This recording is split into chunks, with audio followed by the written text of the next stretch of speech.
All right, coming up next, a heavyweight collision between Antonio Rodrigo Minotauro Nogueira and Francis Ngannou.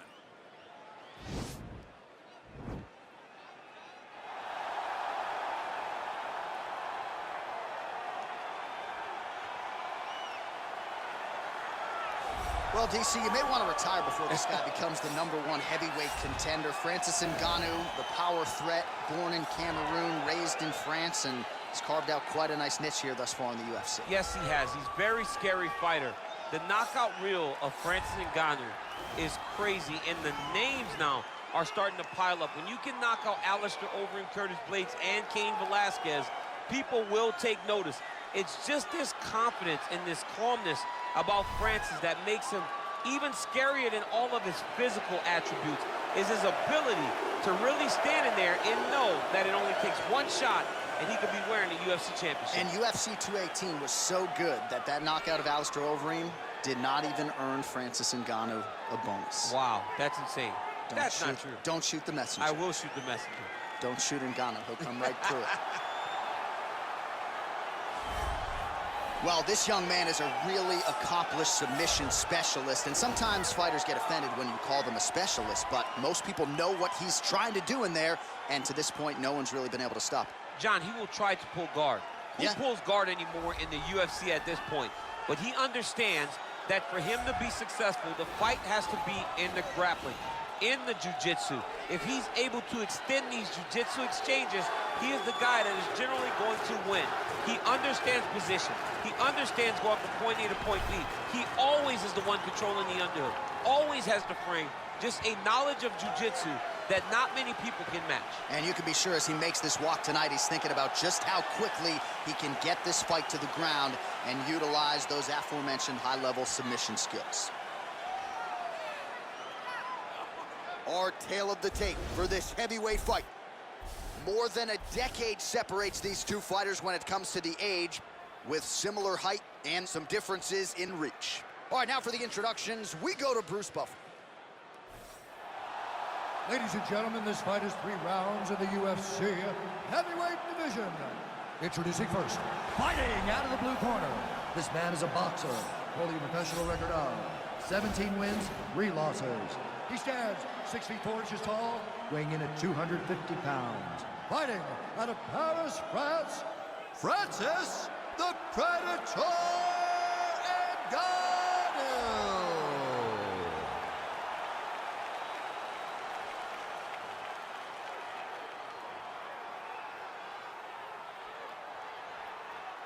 And now introducing his opponent, fighting out of the red corner, a jiu-jitsu fighter holding a professional record of 34 wins, 10 losses, 1 draw, and 1 no contest.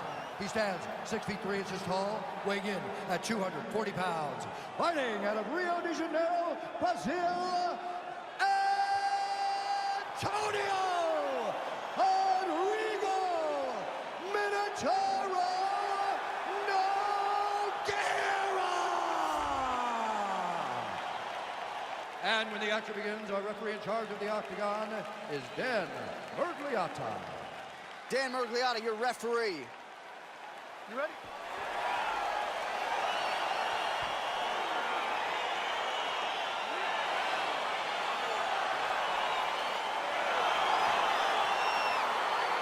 All right, so here we are in Las Vegas, Nevada, inside the T-Mobile Arena. This has really become the UFC's home base here in Vegas since 2016, and you competed on that inaugural night. UFC 200 was a big one. I got to stand across the octagon with one of the greatest fighters of all time, Anderson Silva, but the roof was blown off.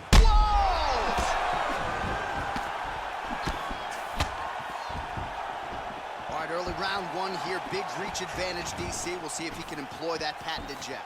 Yes, he has to maintain distance. He's the taller guy. So every time his opponent tries to enter, he's going to have to take something on the way inside. You wonder if the offensive fighter is going to start to get frustrated here. Most, if not all, of these shots are getting blocked. They're getting blocked because he's fighting one of the best defensive fighters in the UFC. Nice punch by Nogueira. So 1 minute into this fight, and as many people expected, the action absolutely crazy, back and forth. This is a full-on brawl, DC. It's hard to watch a fight like this and call a fight like this because you never know when somebody's going to take that one shot that finishes the fight. And both guys really throwing with authority. He blocks the punch. Well, perhaps a sign of things to come as he lands a kick there. Nice kick landed by the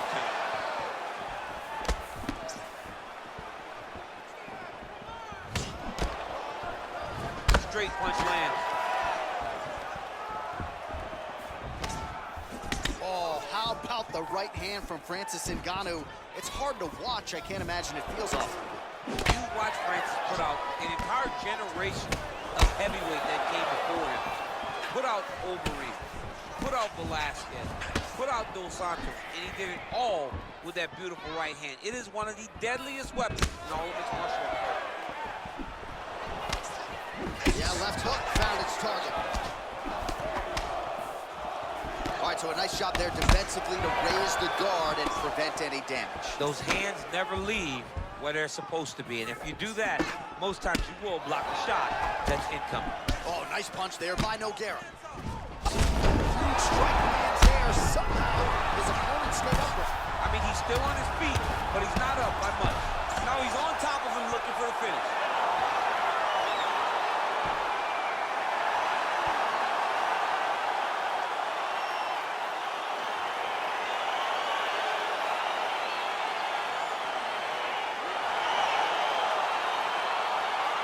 Well, he's going to enjoy watching this one back. Let's take a look at the replay of the knockout just a moment ago. It was right hand after right hand after right hand.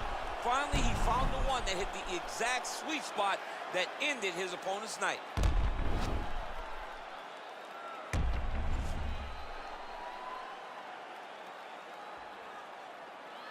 Now we go inside the octagon. Bruce Buffer with the official decision. Ladies and gentlemen, referee Dan Mergliata has called a stop to this contest at 2 minutes, 33 seconds in the very first round.